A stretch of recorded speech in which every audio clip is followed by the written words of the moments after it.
Si nos ponemos en modo Smart, vamos a tratar de resolverlo más fácilmente y acá en realidad vamos a calcular directamente cuánto vale cada una de las corrientes. Y entonces para calcular esa IR, por ejemplo, va a ser la corriente IR de la primera carga más la de la segunda carga más la de la tercera, que en este caso vale 0. Y así sucesivamente. En cada fase vamos a calcular cada corriente, para lo cual necesitamos saber la corriente en la carga 1, la corriente en la carga 2 y la corriente en la carga 3. Por supuesto que cada uno con su ángulo, Φ1, Φ2 y Φ3. Obviamente que todo esto lo tenemos que hacer en cada una de las fases. Para la primera carga sabemos que aquí tenemos dos datos fundamentales. Tenemos el módulo de la corriente de línea, que vale 5,09, y por otro lado tenemos el ángulo Φ, que desfasa la corriente respecto de la tensión. Este ángulo salida a ser el arco, cuyo coseno vale 0,81 y vale 35,9 grados. Para esta segunda carga sabemos que la potencia es raíz de 3 por la tensión de línea, por la corriente de línea, por el coseno de Φ, y teníamos varios datos. Teníamos 5,4 kilowatts, que es la potencia, raíz de 3, la tensión de línea son 380, la corriente de línea no me la acuerdo, y el coseno de Φ vale 1 porque era un horno de resistencias. De aquí despejamos la corriente de línea, que en módulo tiene 8,2 amperes. Y el ángulo, bueno, el ángulo no sé, depende de la carga. El ángulo de la carga va a ser 0 grados. Ojo que estoy hablando del ángulo de la Z, y acá también es el ángulo de la Z. En el caso monofásico tenemos exactamente la misma situación sin el raíz de 3, es decir, tenemos 1600 watts, que es la potencia. En vez de ser raíz de 3 por U por I por coseno de Φ, es U por I por coseno de Φ. Tampoco es la tensión de línea, acá es la tensión que tengo disponible, que es la de la fase. En este caso son los 220 volts. Para ese componente es la tensión que hay en bornes. Así que 220 por I, que serían 10 amperes, por el coseno de Φ. Y de aquí voy a sacar el ángulo. Así que me da 43,34 grados. Y otra vez este es el ángulo de la carga. Entonces, si revisamos cómo son las cuentas, vamos a ver que la corriente IR y S y T y neutro, es decir, estas corrientes totales, que son estas que están aquí, van a ser la suma de cada una de estas de la máquina 1, que son estas que están aquí, más la suma de la máquina 2, que están aquí, más la suma de la máquina 3, que están aquí. Pero por supuesto que fase por fase. Quiero decir, en la fase R, la corriente IR va a ser igual a IR1 más IR2 más nada para la fase 3. Bueno, es lo que está acá. En la fase S voy a tener IS1, 2 y 3 porque tengo tres corrientes, una aquí y una aquí. Así que tengo las tres corrientes. Bueno, y así seguimos fase por fase. Para la primera máquina habíamos dicho que este que está aquí era el ángulo de la carga, es decir, que va a desfasar respecto de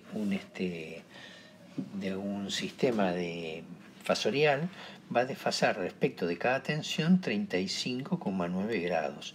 Entonces lo primero que podemos hacer es imaginar cuánto vale la corriente R1, que va a ser 5,09 en módulo, y el ángulo van a estar en los 90 grados de la URO, 90 grados menos los 35,9 de la carga, que es el desplazamiento que hay respecto de la corriente.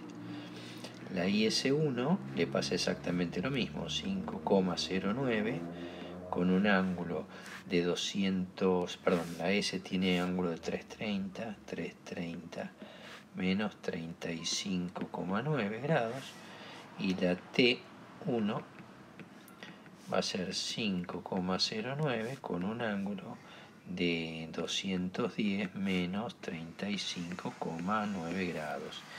Esto es, bueno, esto es en los tres casos 5,09 y los ángulos han cambiado a 54,1, 294,1 y el último 174,1. Bueno, reacomodamos esos valores y hacemos este hermoso cuadro donde ponemos para cada una de las fases R, S y T el valor de las corrientes que calculamos recién. Consideren que para la corriente de neutro nos da 0, porque como era un sistema equilibrado, la suma de las tres corrientes estas da 0, así que, bueno, nada, no hay problema. Ahora tenemos que encontrar las corrientes para la máquina 2. Si recordamos este machete, en este machete la corriente ya la habíamos calculado y valía 8,2 y el ángulo de la carga es 0. Entonces podemos asumir que si se tratan de resistencias, las corrientes van a estar en fase con cada una de sus tensiones. Así que voy a tener una corriente que vale 8,2 amperes y como el ángulo de fasaje es 0, tiene que tener el ángulo de la tensión, así que tiene 90 grados. Aquí tengo 8,2 amperes porque es equilibrado y también el ángulo tiene que ser el mismo que la tensión entre S y O, es decir, 330 grados. Y en el último 8,2 con un ángulo de 210 grados. Volvemos a nuestro resumen y podemos poner todas estas corrientes que corresponden a la máquina 2, cada uno en la fase que le corresponde para hacer la suma de cada una de las corrientes que están aquí, ¿no? Por último nos queda la carga monofásica, que ya sabíamos que tenía una corriente de 10 amperes y el ángulo phi que desfasaba era de 43,34 grados, es decir, este era el ángulo de desfasaje respecto de la tensión. Eso significaba que si era de tipo RL y esto está girando para allá, el ángulo era unos 34 grados después de la tensión. Eso es, bueno, nada. ¿Cómo calcular entonces las corrientes? En la fase R no tengo la menor idea, porque no hay nada, entonces no ponemos nada. En la fase S va a tener los 10 amperes, que ya sabemos que tiene, y el ángulo va a ser el ángulo de la tensión que está en S, que serían 330, menos el desfasaje, que serían los 43,34 grados. Lo mismo le pasa a la corriente del neutro. La corriente de neutro tiene módulo 10 y tiene como... Y ahora el ángulo no sé nada, porque no tengo ninguna referencia respecto de la corriente del neutro. Y tampoco tengo un ángulo respecto del neutro en sí mismo, porque no hay una tensión. Bueno, acá hay que ser un poco original en este punto. Revisen cómo puse el sentido de las flechas. Por accidente, por costumbre, por lo que sea, puse que el sentido de las flechas entra a la carga. Esto es lo mismo que tener un nodo y una corriente que entra y otra corriente que entra. La suma de las dos dan 0. Y además, como la suma de las dos dan 0, esta corriente I1 es igual a menos la corriente I2. Quiere decir que la única diferencia que hay es que están desfasadas 180 grados. Así que la I de neutro tendría que ser 330 menos 43,34, que es el ángulo de arriba, más 180 grados. ¿Por qué? ¿De dónde lo saqué? Porque la suma de estas dos tiene que ser igual a 0. No tengo ninguna otra opción. Si colocamos los valores que obtuvimos, me queda que en la fase S la carga 3 tiene una corriente de 10 amperes con un ángulo de 286,66 grados.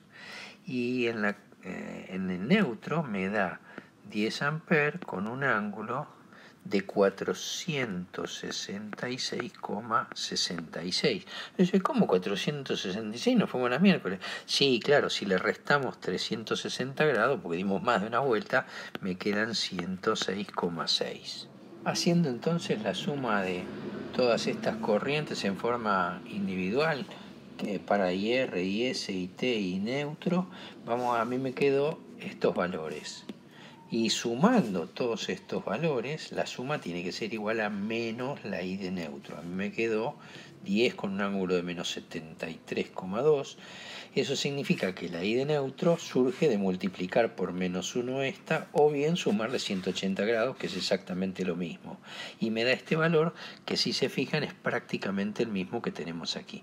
Comparemos los otros tres valores para verlo. 12,6 con un ángulo de 76 moneda, 21,9 menos 56, 12,6 menos 163. Verán que son exactamente iguales que lo que obtuvimos con el método Roca. Bueno, hay alguna diferencia con los decimales en los ángulos. Acá me da 21,6. Bueno, hay una pequeña diferencia, pero sustancialmente es lo mismo. Es decir, o podemos calcular esto como impedancias y después calcular los paralelos, o podemos calcular directamente las corrientes, que es lo que hicimos con el método SMART. Vamos a ver qué pasa si nos pasamos a modo IA.